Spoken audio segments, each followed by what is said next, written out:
My name is Kimberly, and I'm 34 years old. I live with my husband, Mark.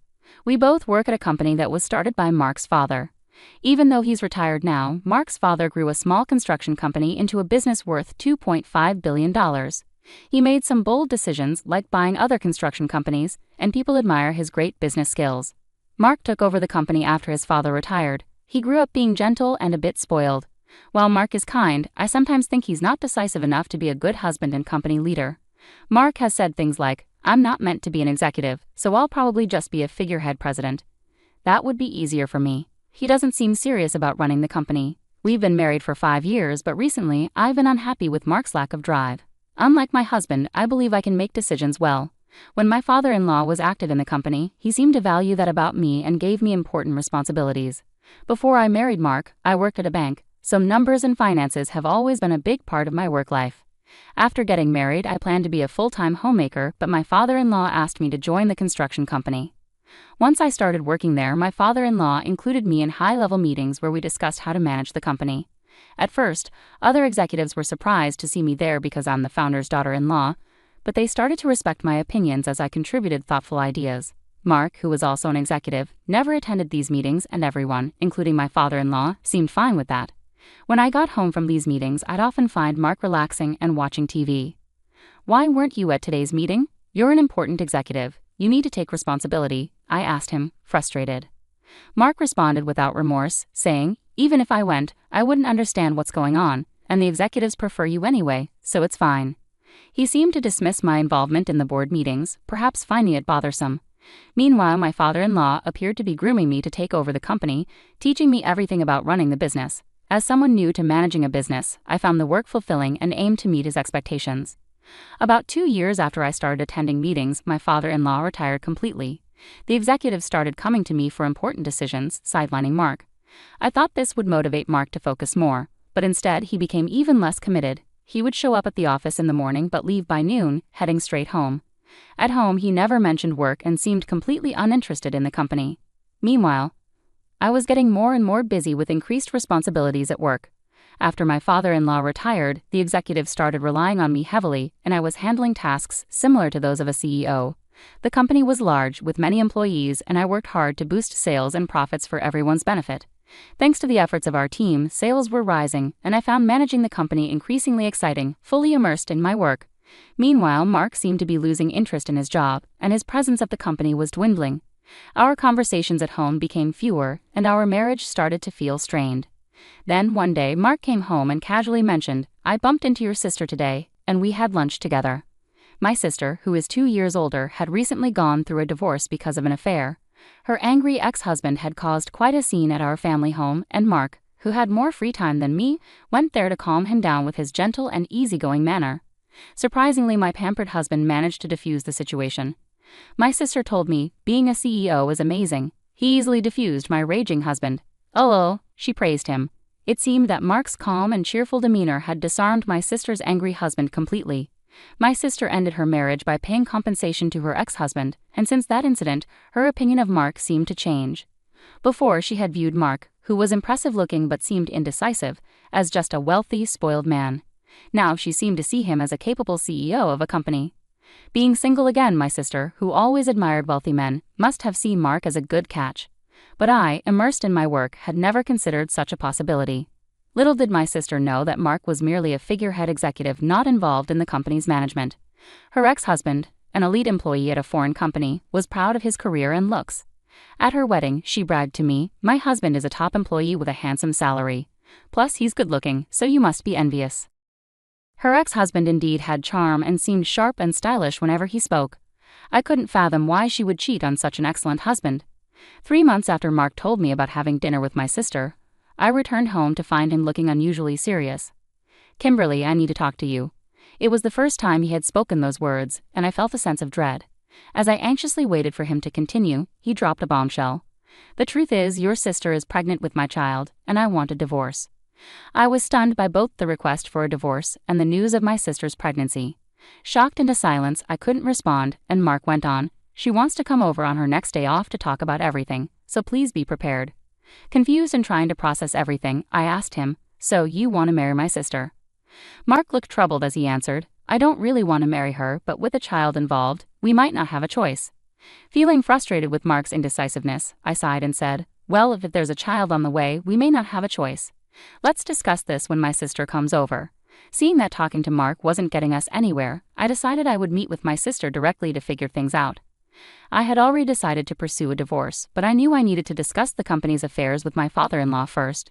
Despite being involved in the company as his daughter-in-law, divorcing would make me an outsider. The next day, I went to my in-law's house and told my father-in-law what Mark had told me. My mother-in-law, who was there, initially seemed pleased about the pregnancy news, but fell silent when my father-in-law gave her a stern look. It appeared she cared more about having a grandchild than the company's management. After some thought, my father-in-law smiled and said, Kimberly, you will continue to manage the company as you have been. Mark's situation is irrelevant to me. I'll handle it, so do what you think is best with him. Clearly, the company's management mattered more to my father-in-law than his son or a grandchild.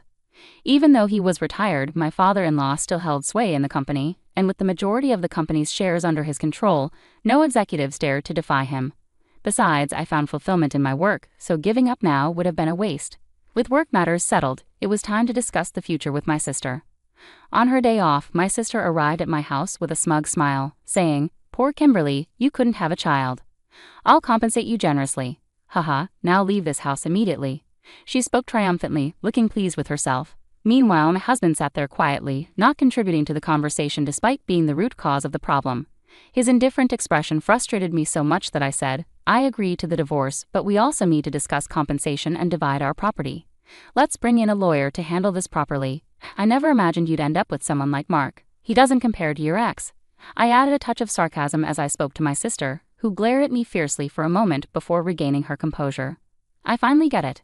It's not about a man's appearance, it's about who he really is inside, she said, as if she had figured out my husband's true character. Suppressing my amusement, I replied, Well, I guess that's good for you. Enjoy your life with Mark from now on. I suspected her idea of inner self might just mean money. She seemed to have believed my husband was the CEO of my father-in-law's company, though it was clear she hadn't heard much directly from him. After our discussion, my sister announced she was moving in and had movers ready. I had anticipated her impulsiveness and already arranged for a new apartment. With a lawyer by my side, I had prepared documents for property division and compensation claims. The next day after moving out, negotiations began. During the talks, my husband remained passive, seemingly uninvolved, while my sister did all the talking. As I've said, I'm willing to pay any amount for compensation, so just decide, my sister declared. Hearing this, my lawyer decided to pursue compensation not just from my husband, but also from my sister. Despite earlier warnings that getting compensation from her might be difficult due to previous obligations, my lawyer saw an opportunity since she had openly agreed to pay. When it came to dividing property, my sister confidently stated, This mansion originally belonged to Mark's family, so it shouldn't be included in the division, right? The lawyer responded calmly, This property is owned by the company, so that decision lies with the company. My husband, thinking it was his father's property, asked, Really? This house wasn't my dad's? He didn't seem surprised. In contrast, my sister panicked and snapped at the lawyer, Wait, so does that mean I can't live here? The lawyer replied matter-of-factly, Since it's company property, you can stay here if the company approves. My sister visibly relaxed upon hearing this. Okay, why didn't you say that earlier? It's fine because Mark, the CEO, lives here, right? She asked, assuming Mark held a high position. The lawyer was momentarily surprised, then burst into laughter. What are you talking about? Your sister is the CEO.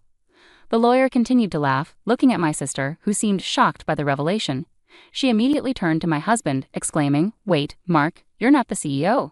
Instead of responding, my husband looked troubled.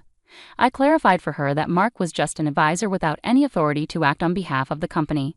I, on the other hand, was an executive officer and had been promoted to CEO by my father-in-law when he retired. This decision was supported by other executives due to my contributions, and there were no objections. As for Mark, his father had arranged for him to receive an executive salary as an advisor, despite not actively working. Consequently, the salary was less than that of a regular employee, and I was covering all our living expenses. My husband seemed indifferent to our household finances, showing little concern whether the house we lived in belonged to the company or his father. I had been paying rent to my responsible father-in-law, thinking of it as a regular rental property. The lawyer, amused, asked me, Is it okay to continue renting this house to Mark? My sister reacted strongly to the mention of rent. What do you mean rent? He shouldn't have to pay rent. It's company property, right? He should live here for free. The lawyer chuckled again at my sister's remark and presented the rent amount. Both my sister and husband were taken aback upon learning about the rent for the first time.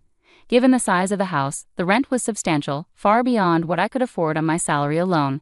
Even with my husband's salary, paying the rent would leave us with very little for living expenses. As for the division of property during our 5-year marriage, my husband's modest executive salary was spent entirely on daily expenses, while my higher salary went towards covering the hefty rent and other living costs, leaving little accumulated savings or property. Ultimately, we divided what little savings we had. After the lawyer left, my sister, who had expected to live in this grand mansion, looked visibly disappointed. Meanwhile, my husband, seemingly unaffected, continued to smile as usual. Frustrated, I suggested, "Your mom was happy about you having a child, so why don't you move back to your parents' house?" He agreed, but I couldn't help but laugh at why I was still being considerate towards my soon-to-be ex-husband. I started to worry about whether such an unreliable husband could responsibly raise a child, but I realized it was no longer my concern, so I left that decision to my sister. My sister seemed to have forgotten about her own compensation payment.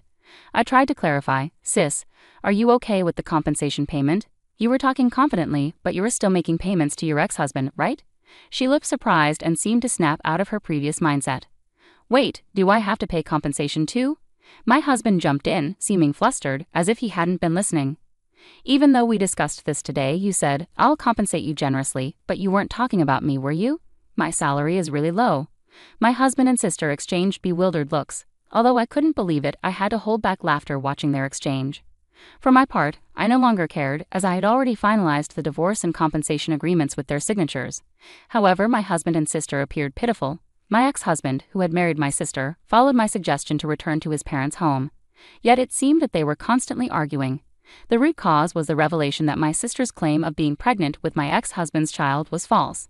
His mother, who had anticipated an heir, was furious. His father, who had never been fond of my sister for taking my ex-husband away from me, reportedly never spoke to her again. As for the compensation, my ex-husband's father paid his share in full. However, my sister pleaded with her father-in-law to cover her compensation too. He angrily retorted, "You have no right to call me father." Disappointed and empty-handed, my sister fled from my ex-husband's family home and has been missing ever since. It seems she only remarried my ex-husband to avoid paying compensation. My ex-husband briefly considered reconciling with me, but his father sternly admonished him, saying, "You shouldn't even think about starting a family. You can't even take care of yourself."